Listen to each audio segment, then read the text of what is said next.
Hello, friends, and welcome back to Stories About Entitled People. Wow, sounds like you've been dealing with an absolute nightmare of a neighbor, OP.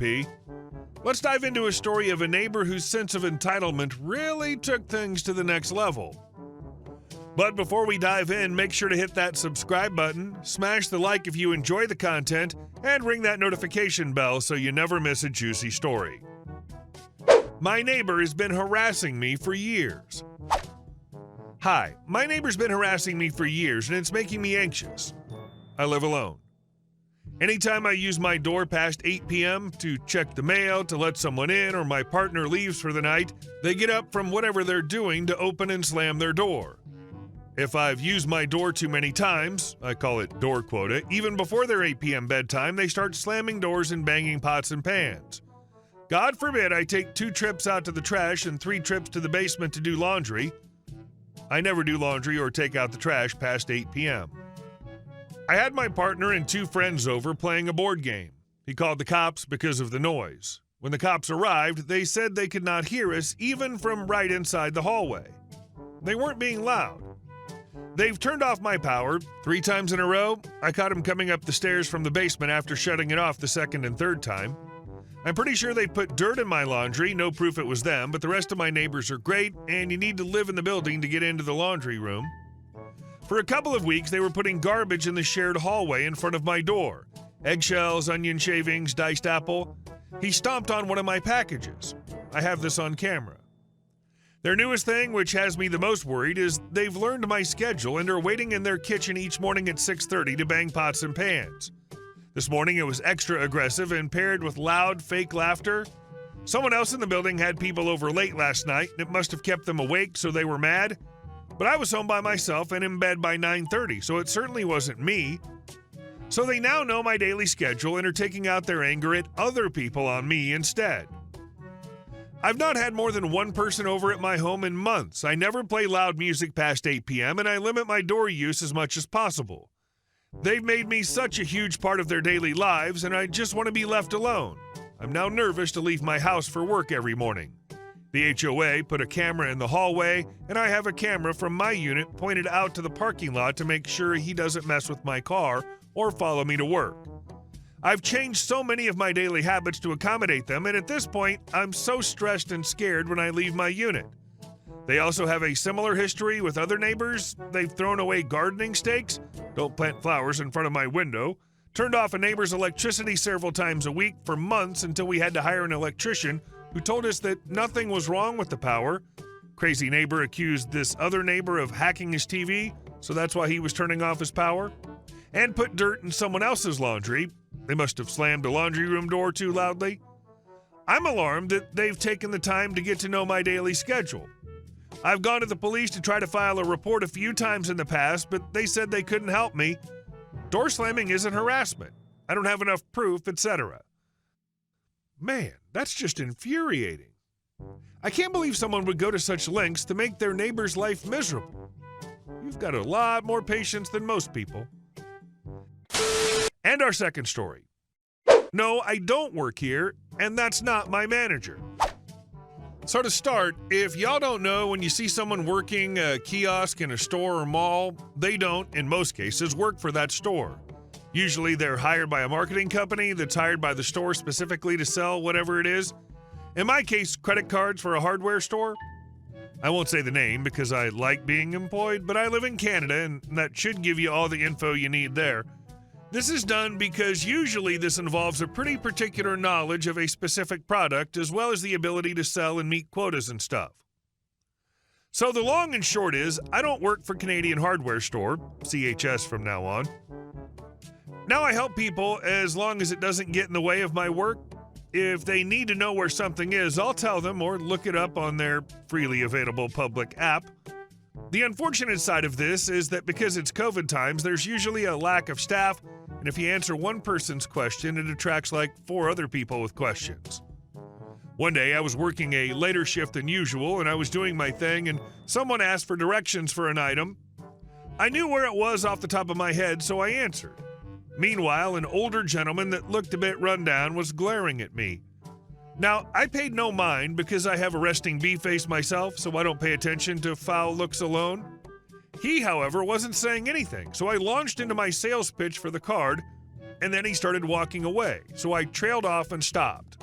When I stopped, he stopped walking and spun on his heel and looked at me. The following conversation went as follows. Gent: What? Me: Oh, I'm sorry, I was giving you my sales pitch, but you started walking away, so I stopped. Gent: I need you to do your job and get this random hardware store tool out of the case.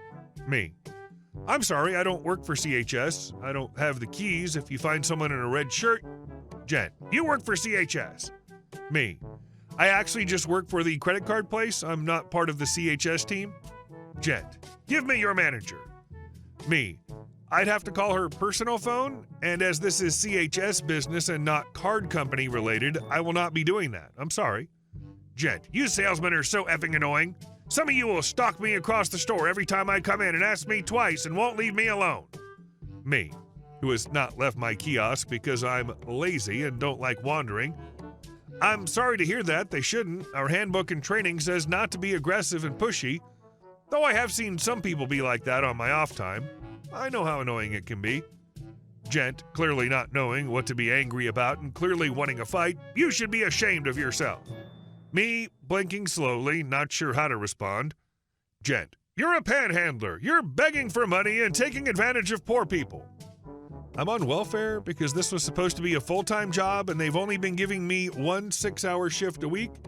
You're worse than the bums on the street. Go effing beg outside. Me, knowing not to respond to this clearly alcoholic, poorly dressed, single dude.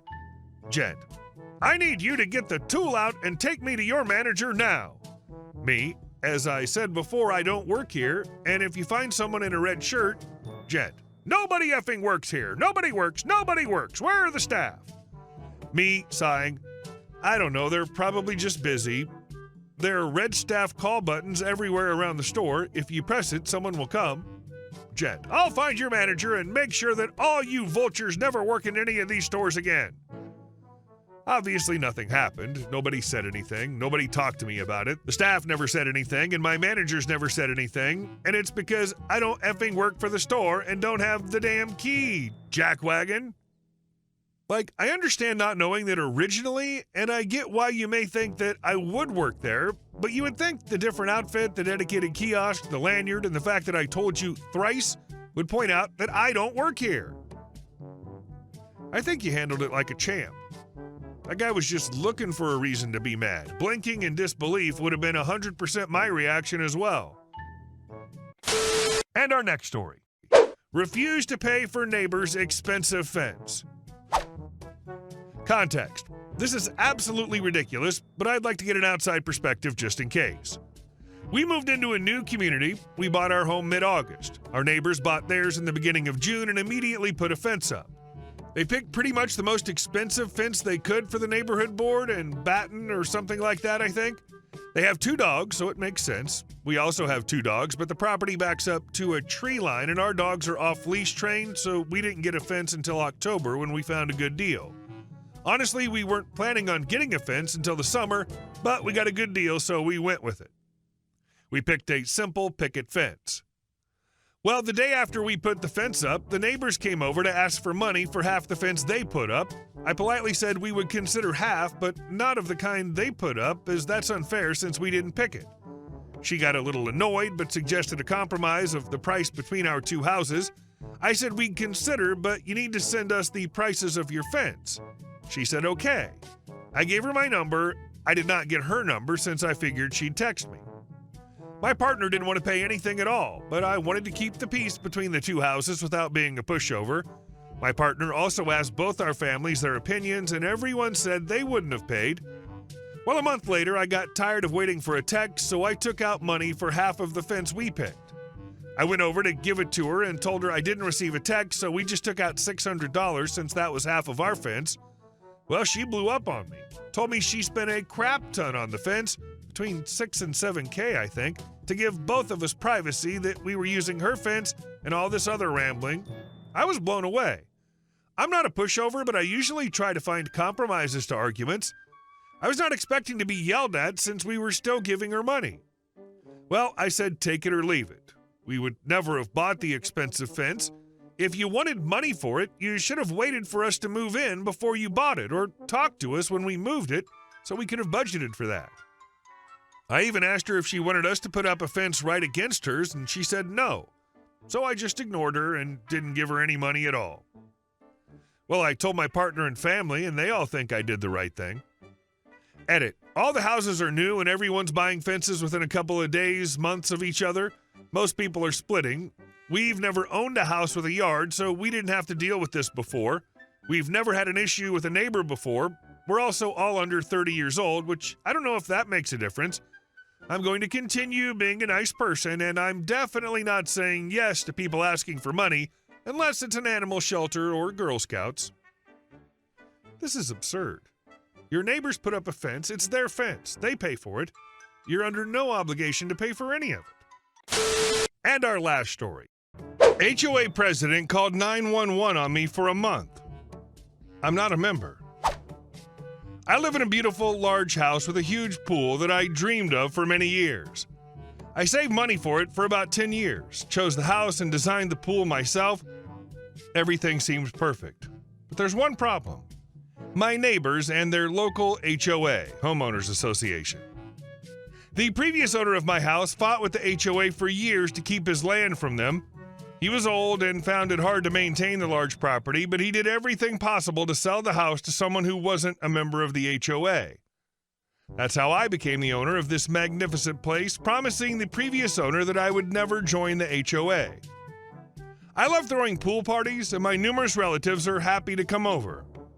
The HOA residents, of course, hated this. At first, they just complained. Then they started throwing food coloring into the water and calling the police. Officer, his pool is always dirty and lowers property values in our area. You must arrest him and put him in the electric chair. I think that's what the HOA board wanted, LOL.